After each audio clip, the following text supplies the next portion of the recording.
Are there any, so you just want, are there any issues that are kind of exclusive to men within our culture? I would say definitely.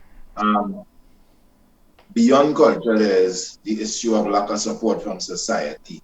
That is the main thing. And I would say it may have stemmed out of the culture and the stereotype that we have. I mean, I don't even think it's only in Trinidad and Tobago. I think generally it could be globally as well.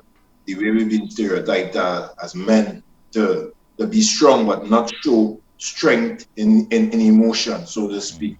So in other words, we deem strength as um, not wanting to show emotion.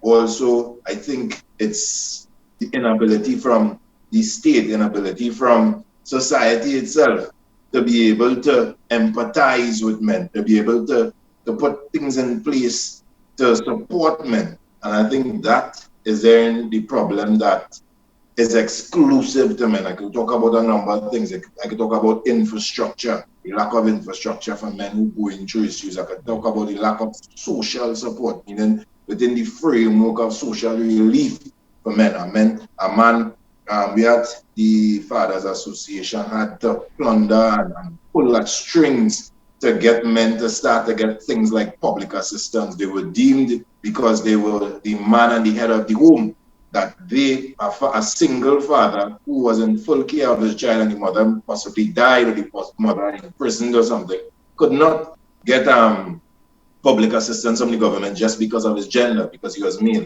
So I think that's the main thing that is exclusively affects men.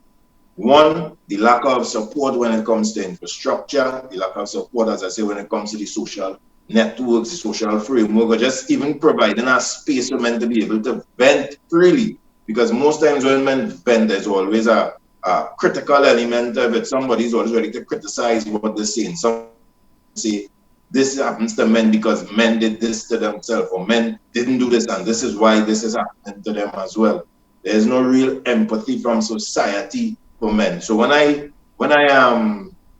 I think about exclusively, it's always, I mean, I viewed even in you look at the newspaper, a woman is murdered, there's greater empathy for a murdered woman opposed to a murdered man. And they see men dying in droves, hundreds of them, and yet so socially there's still not that great empathy. A missing man, you see a woman who's missing, there's more of a mobilization from society to find her. And if a man go missing, there's always automatically that assumption that he's missing because he did something for him to be missing. He was tied up with the wrong crowd, or he was in the wrong place. So as I said, is that general sense, I would say, if we could use the word negligence from society or the lack of empathy from men in society is one of the problems I think that is exclusive to the men in a broad sense, lack of empathy. And as I said, additionally, the challenges that men have to navigate when it comes to stereotype and when it comes to culture as into what being a man is and what a man must do to be to be accepted as a man or to be viewed as a real man. There are those labels also like against masculinity. You see a lot of toxic labeling like masculine toxicity and all these kind of things. So there's always, I think those are the challenges more so that men face exclusively, that there's a lack of empathy from society. There's also, as I said, a lack of support from state, a lack of support from the social framework when it comes to social relief. So that's generally something I would say that is exclusive to men. I'm not saying that some women may not get challenges to get assistance when it comes to social relief and these things. But the thing is, they are generally viewed, they're accepted that a woman can come. Men are often frowned upon, or men are most times put through a more rigorous means test to assess that, hey, he really needs assistance or social relief. That was a lot, man. That was a lot. But related to that is two questions I wanted to ask. When you speak about the empathy, um, do you think as men we empathize with other men? Is that because usually I find when a woman goes through something, women rally around each other. Do we rally around men when they're going through things. But that's it. And that's all part of the same thing we did when it comes to the culture. Now, a man may be empathetic or hear what you're saying, but for him to express himself or show support towards you, he has a challenge, he has a problem, and it's because of the same way that we are socialized as boys and same way we grow into men. That hey, boy, that is a woman to talk about, that is woman talk. Where you coming here to talk about that for? Or hey boy, we're crying for, and these are things that not only men do to men. Sometimes mothers who've raised many men will tell you that you know it's a boy, mommy in her, possibly in her heart wanted him to be strong in her mind and what she thinking is strong. He falls down, don't cry. You understand? In other instances, when it comes to like security in instances, she'll be a lot more lenient with him than she might have been with her daughter. So she exposed him to more risk as well. So even he to himself realized like what wood do I really have? You understand? So I think as men, because of the way we're cultured by society generally, by other men, and that we see and the things they say, and also by what women tell us as well. I think that's why we have challenges when we become adults, as into the ways we relate and support each other. So I think it's more issue that even if a man does empathize or has been through the same issue like you, it's either he stays quiet about it or he kind of sells your issue short to kind of get you to hush up about it because it's not an issue he feels comfortable advising on or not or feels comfortable hearing your burden on. But I think that's more the issue of men being able to relate to other men or support other men during challenging issues. All right, nice. Two-part question on the issue of resources or facilities for men.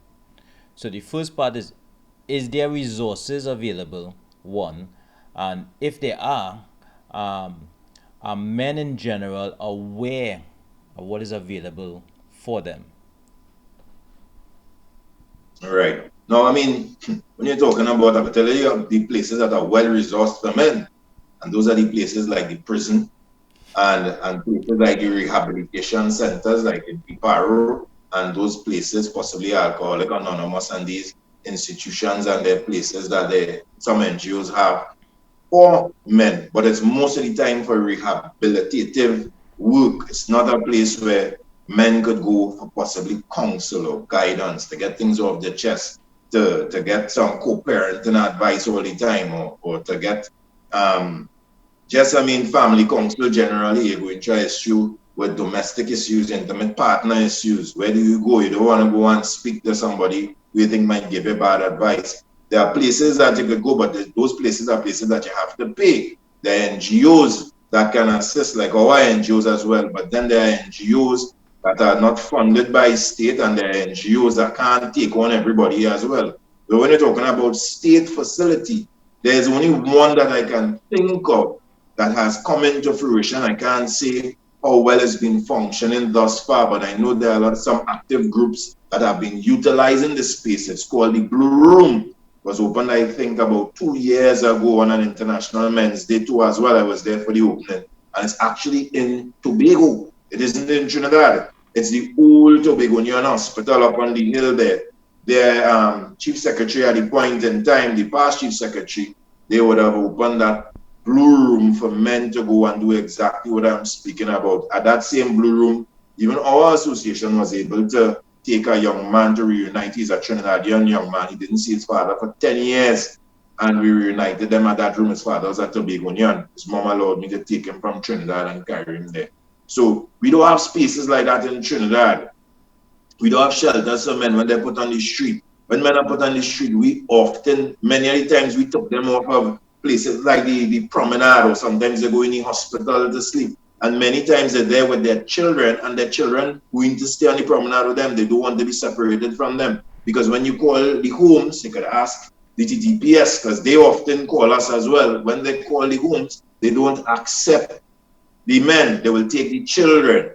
They don't accept the boys if the boys are over a particular age, 13 and above. They won't take the boys either. So even sometimes if the boys are left home with mommy and mommy is put out, they will take mommy and the daughters or the boys that are under a particular age. The older boys will not get to enter because there are women there. The men have no space on the whole to go to. There have been talks. I know there were I know back a few years ago, I remember there was a tender out for a building that they were in South that they were saying that would have been a shelter for men. But really and truly, I've never seen these things actually come into fruition.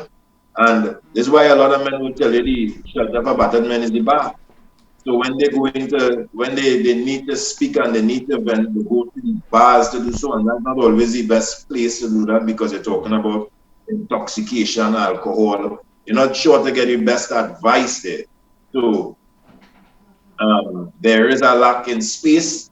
And the one or two to answer the second part of your question, the very few places that I did mention, like the Blue Room and a couple of these places, many people not aware of them. As I said, I am not even aware how much it been functioning other times and when I have utilized it as well.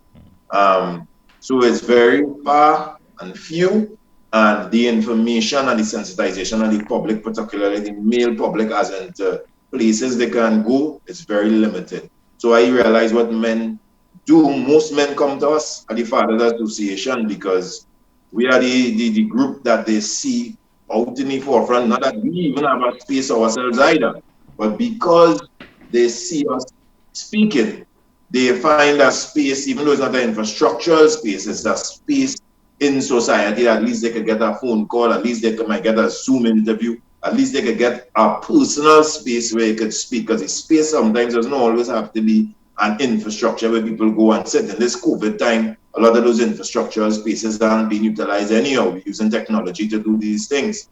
So I think there a lot of men would come to the Fathers Association because of that, and even we don't have the capacity. We have about 4 or 5 trained outreach officers to deal with most of the issues that come. Some guys can't handle certain issues. So there's still a great need and a great, I mean, as I said, support, great need for support for men when it comes to that social space, as I'm talking about here, for NGOs, helping NGOs possibly become equipped and well staffed to handle issues on the ground for men, and also creating infrastructural spaces within the community, possibly within the community centers, that men could go to these places and most of the times find somebody there that could assist them with a challenging issue that they may have in the home. Okay. Let me ask this impossible question then. That's not a very pretty picture you just paint for us as men so far. And coming back into the context that not that we should live together, but we have to live together for the continent. How do we then, as men and women, constructively navigate these gender issues? I mean, you've been in the trenches for quite some time. From your perspective, how do you begin addressing where real talk could happen and not that men feel attacked or women feel misunderstood and we just shout back and forth? How do we get it done? I mean, that's a very, very challenging question, and a lot of things make it even harder. The culture makes it harder, and the culture is being bred or fed rather by the advocacy that's taking place. And that's why I tell advocates we have a great level of responsibility about what we put into the atmosphere, what we put out into the society. That's why we need to start to talk that restorative kind of language. We need to be less competitive. We need to be supportive. The advocate, this needs to start from the top with the advocate, putting those messages out to women, putting those messages out to men, men speaking to men, women speaking to women in a restorative way towards men and women working together, towards men and women being able to find emotional intelligence, being able to find the maturity to co-parent, the maturity to navigate their relationship, whether they're married, whether they're divorced, these kind of things, whether it's just relational, friends, male and female friends. These are the kind of discussions we need to have starting from the advocate level. Then it needs to go down into the communal level, the community level. We need to have programs and we need to have spaces, as I said, where people start practicing and start going and And I mean, we think it's just life, so we have to live and we will learn why we live.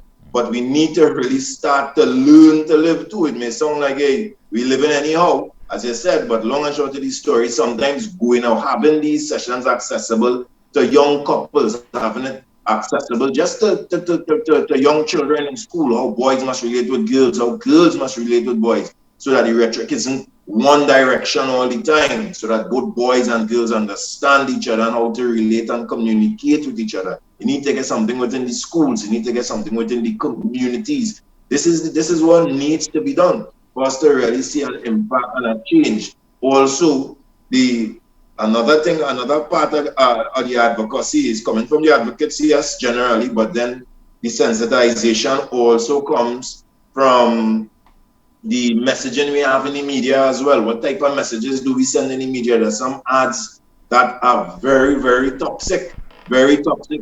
Some ads that are biased against men, some ads that are biased against women. We need to start to change the messaging. We need to make the message some more collaborative. We need to see, and there are some good messages also. There are some people who put out ads showing families how they should speak to each other, what's healthy, what's unhealthy. Those are the things that need to be out there more than anything else. So the advocacy, the messaging from the media and advertisements is critical and important. And then the communal or community intervention, which is the hands-on approach. We're going to get possibly the NGOs involved or the CBOs and or the FBOs. The CBOs is the community-based organizations, FBOs, faith-based organizations in the community. Because these are all the spaces that people go. This is the spaces that people traverse. And as I said, it's not just about intimate relationships. It's about just general relationships between men and women as well. You see, sometimes some men are hostile towards women, some women are hostile towards men generally, whether they're in an intimate relationship or not. And I think that is where our problem is. It's not just sometimes only in an intimate relationship. You see it in the job, your job space. So you could even look as far as some of those private companies, and again, well, private stakeholders, are you putting any courses in place for men and women so that they relate better? It will be even better for your workforce as well if you can get them to relate to each other even better. And I don't think we see these things as critical. We don't think we see these things as important. And they are. They are. The way we communicate is the way, definitely, that's the only way we have peace, if we can understand each other as men and as women. And the only way we do that is, yes, nothing is wrong with working with men on certain things exclusively, working on women on certain things exclusively, but there must be a point that we bring men and women together to work out their issues, because that is the end goal, the end game, is that the man and the woman will come together and begin or start a family. And that is where you want the communication to be functioning well, where that person has already dealt with themselves, the woman has dealt with themselves, the man has dealt with themselves, but together now, forming that unit, they understand how to relate to each other.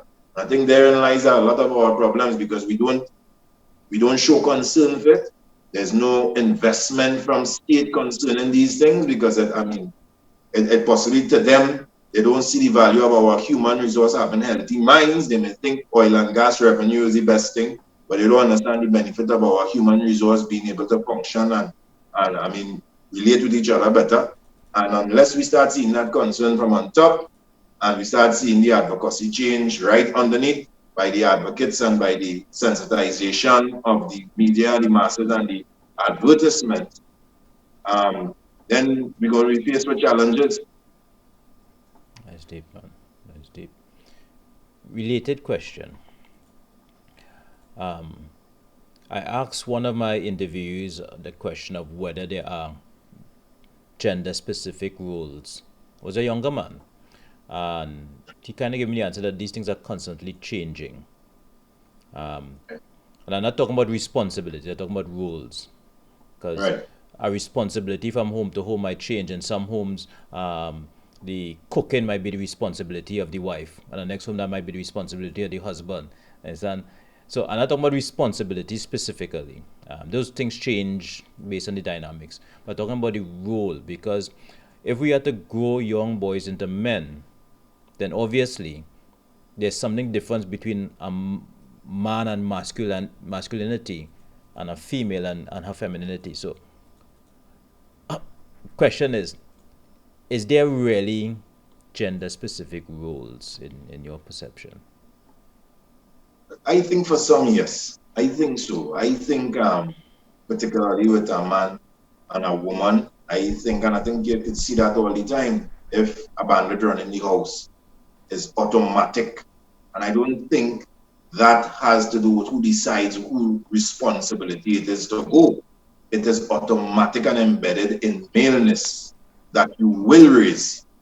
If something that seems to be a threat is something that is innate, is within a man, that he will get up to protect, to get up to defend.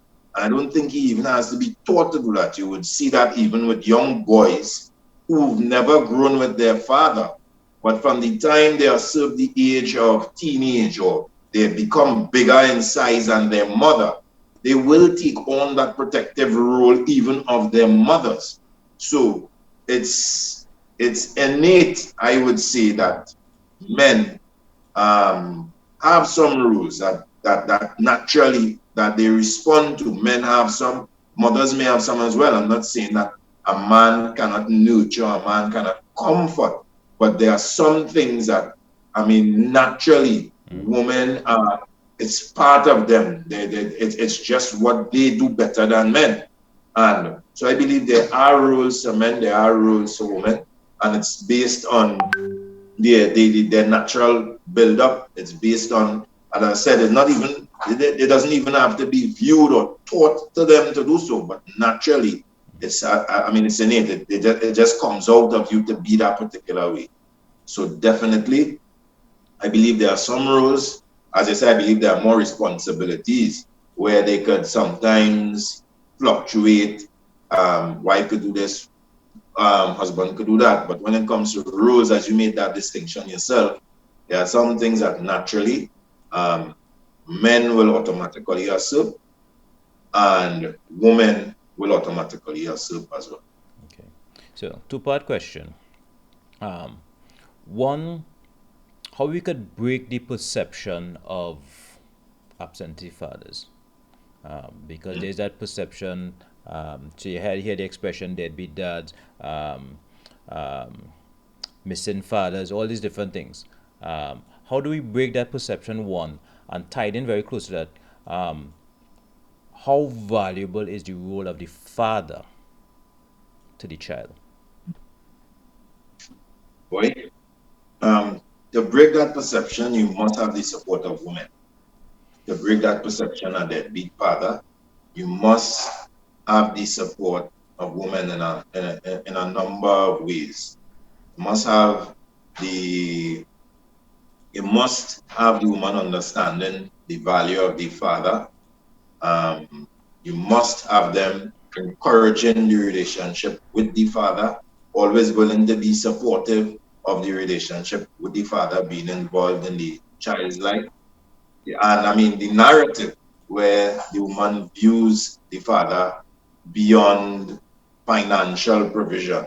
Because sometimes, and I can't blame the woman alone for that, it's society that has really patterned and fashioned not only women but men to believe that their main contribution rather, is monetary contribution. Because there are some men who lose their jobs. You've seen a number of men lose their jobs with the pandemic. We've seen a number of men lose their job with in Point Lisas, with Patrick Chin and all these things.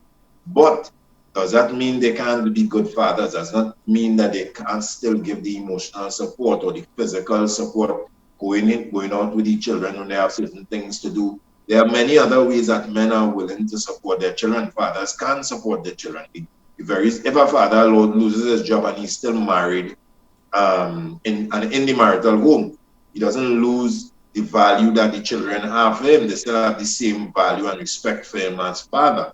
So I think it plays a big part of the way that father is viewed, fatherhood is viewed, to get rid of the stereotypical view that fathers are deadbeat and fathers are no good. And that's one of the reasons we purposely, when we formed the Fathers Association, started to highlight the number of fathers that wanted to be involved. I mean, even I was taken up into the stereotype as well. Before I started Fathers Association, I thought because I grew without my father, I thought that I possibly was the only good father that was interested and wanted to be involved. And anybody who was not in their children's life was because they didn't want to be involved. And it's only when it happened to me and I saw a judge who had no understanding of the relationship that I had with my son and a judge who had no understanding of the lack of a relationship I had with my father, decided to make a pronouncement that actually stopped me from seeing my son in a meaningful way, as meaningful as I was seeing him before.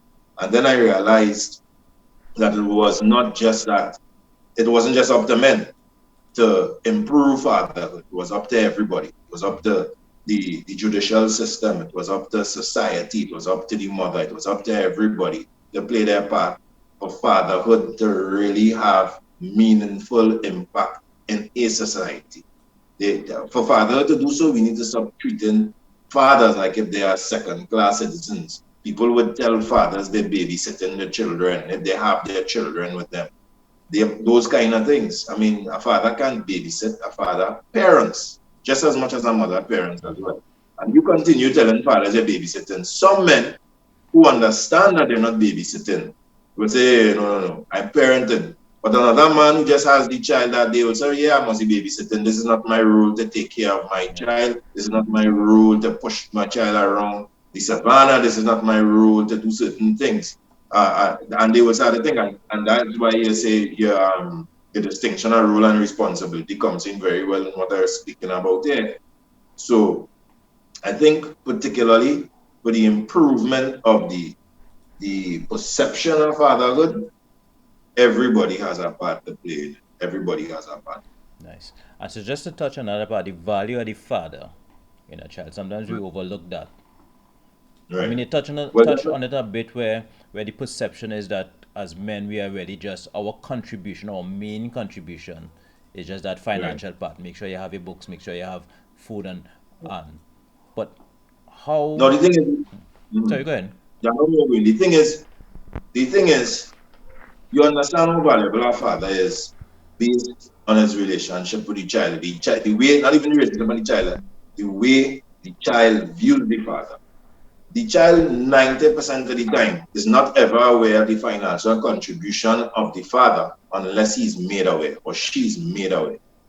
She like daddy, or he like daddy because daddy's come and put money in neck.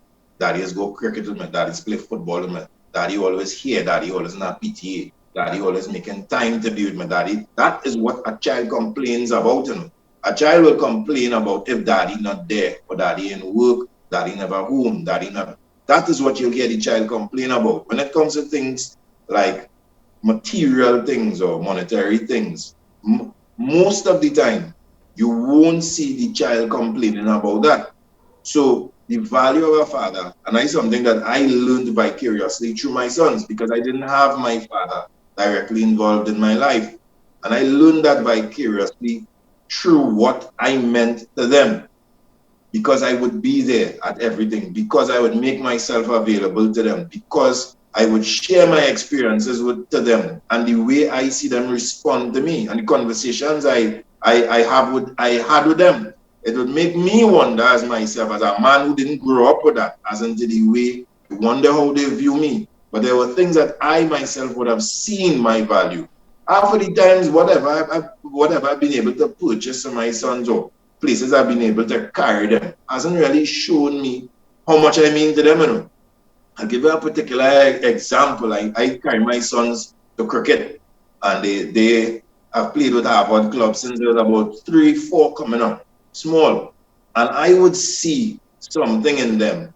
I would always see when they're about to take the pitch to bat, a certain level of fear, uncertainty, a lack of confidence. I'm not sure because they're in the pitch, they're by themselves, and somebody going to be bowling at them. But if it's a stranger or a friend, and from the time I lend my voice to them, or I just call their name, it's as if their ears perk up, they straighten up, and they found the confidence they're looking for. Because daddy not on the pitch, but daddy right outside watching.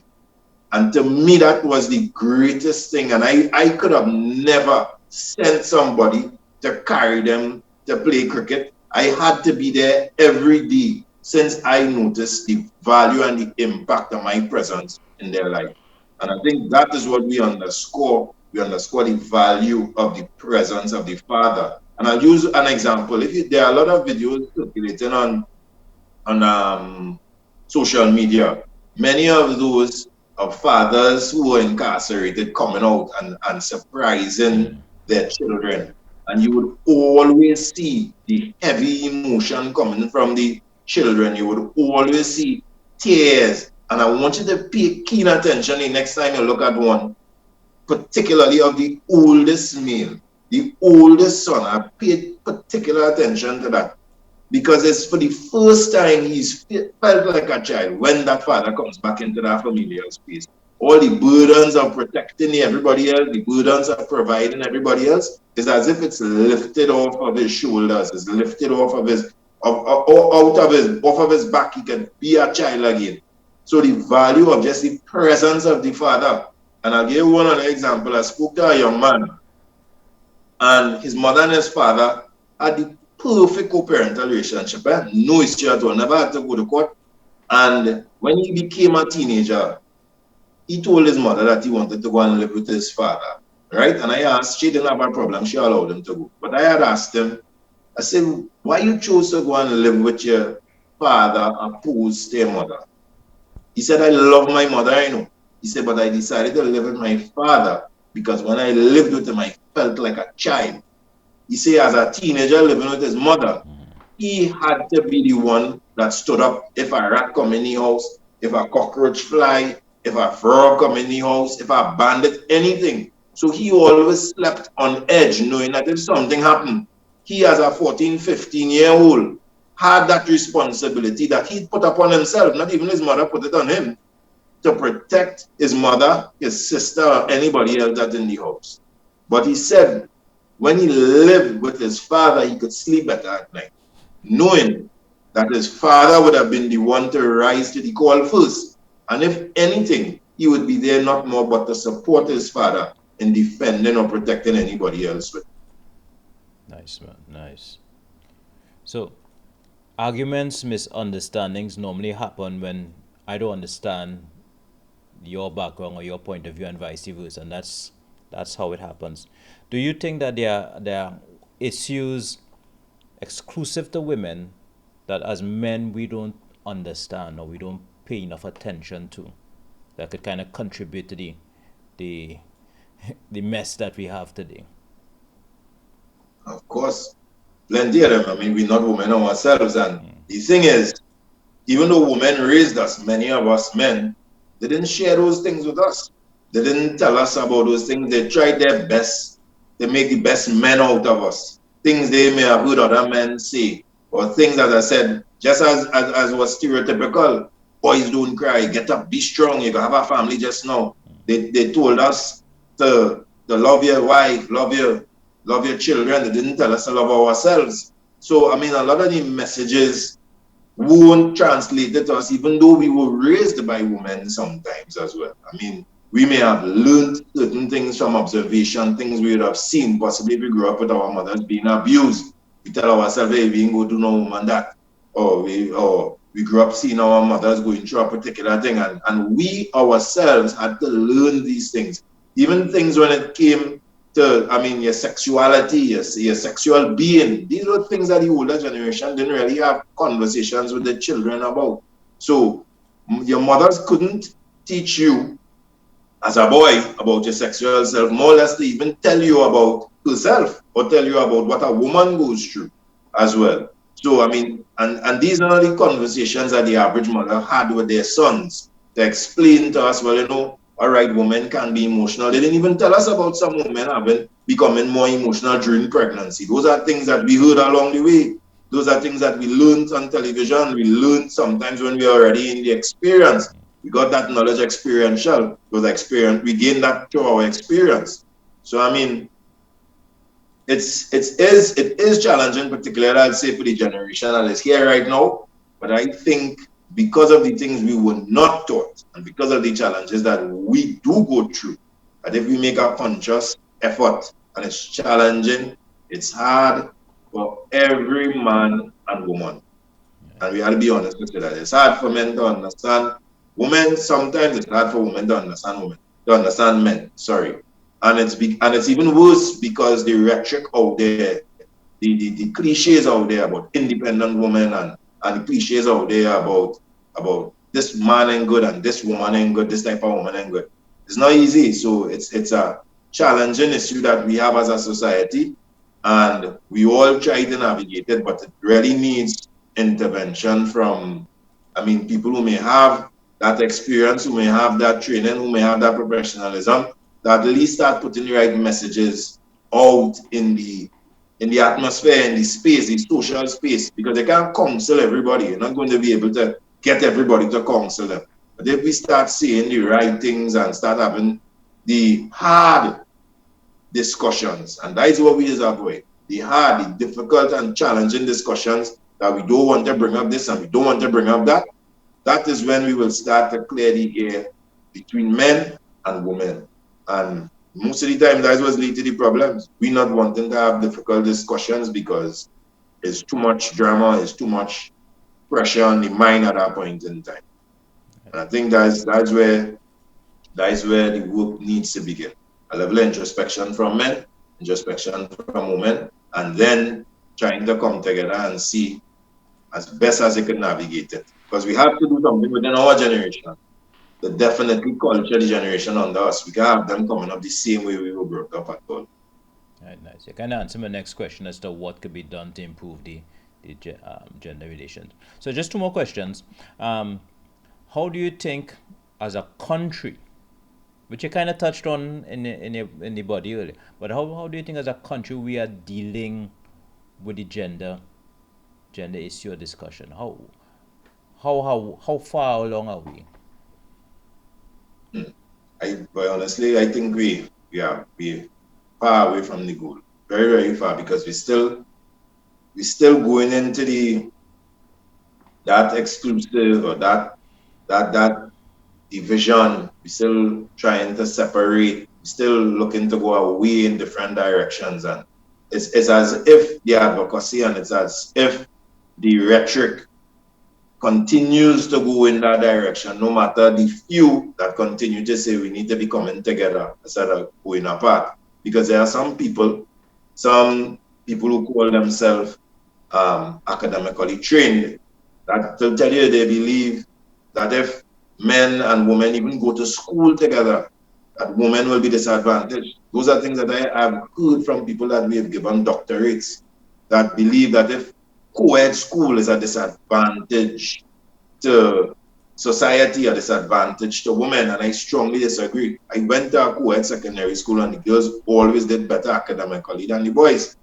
And I think I think actually going to a co-ed school, it actually helped me be able to socialize a lot better. It's still not perfect, but you could still socialize better opposed to not having any type of exposure or experience to women. So I think, as I said, we as a nation have to start to become more inclusive, opposed from trying to separate boys from girls and separate men from women.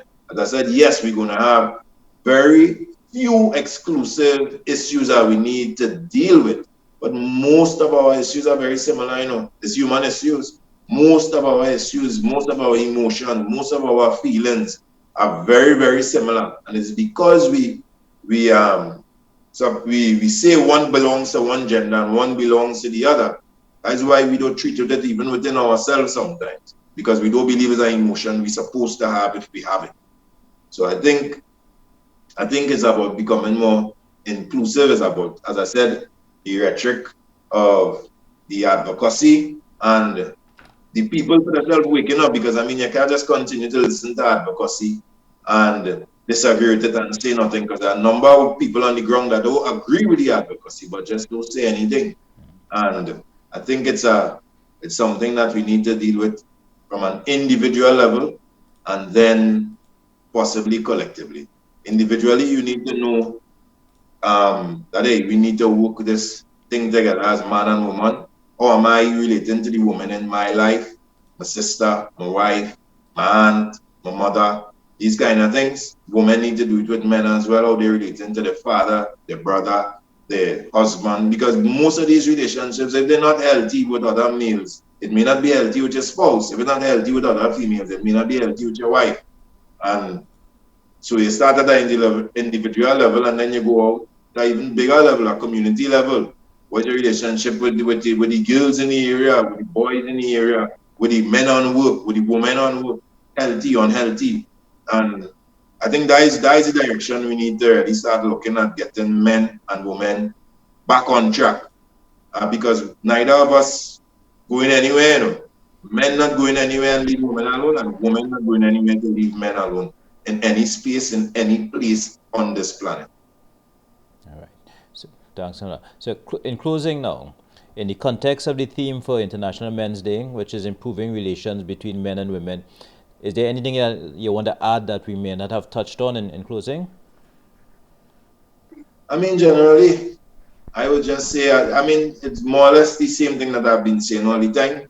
I think that the the general rhetoric, um, the general message needs to change from on top, needs to change from the advocates as into what we put out to society. We need to take some responsibility for the danger we could be putting our genders in, man and woman, men and women, in the near future. So I think there needs to be a level of responsibility when it comes to the advocacy. I think even the state needs to get involved, because the state sometimes fund bad advocacy as well, and fund bad fund advertisements that sometimes lean in one direction, fund advertisements that don't show, I mean, both sides of issues that are present to both genders, like domestic violence. Men and women suffer from domestic violence, but the entire country sees domestic violence as a man beating a woman. But there are men that are subjected to a lot of, I mean, different forms of violence, physical too. But there are men and women who suffer, I mean, emotional violence, verbal violence, all other forms, financial abuse, all these things that are covered by the Domestic Violence Act as well. I mean, there's a need for better sensitization throughout Trinidad and Tobago when it comes to domestic violence. They need to even teach people in Trinidad and Tobago that that intimate partner violence is a part of domestic violence, a subset of domestic violence, and it isn't to be used interchangeably. Sorry.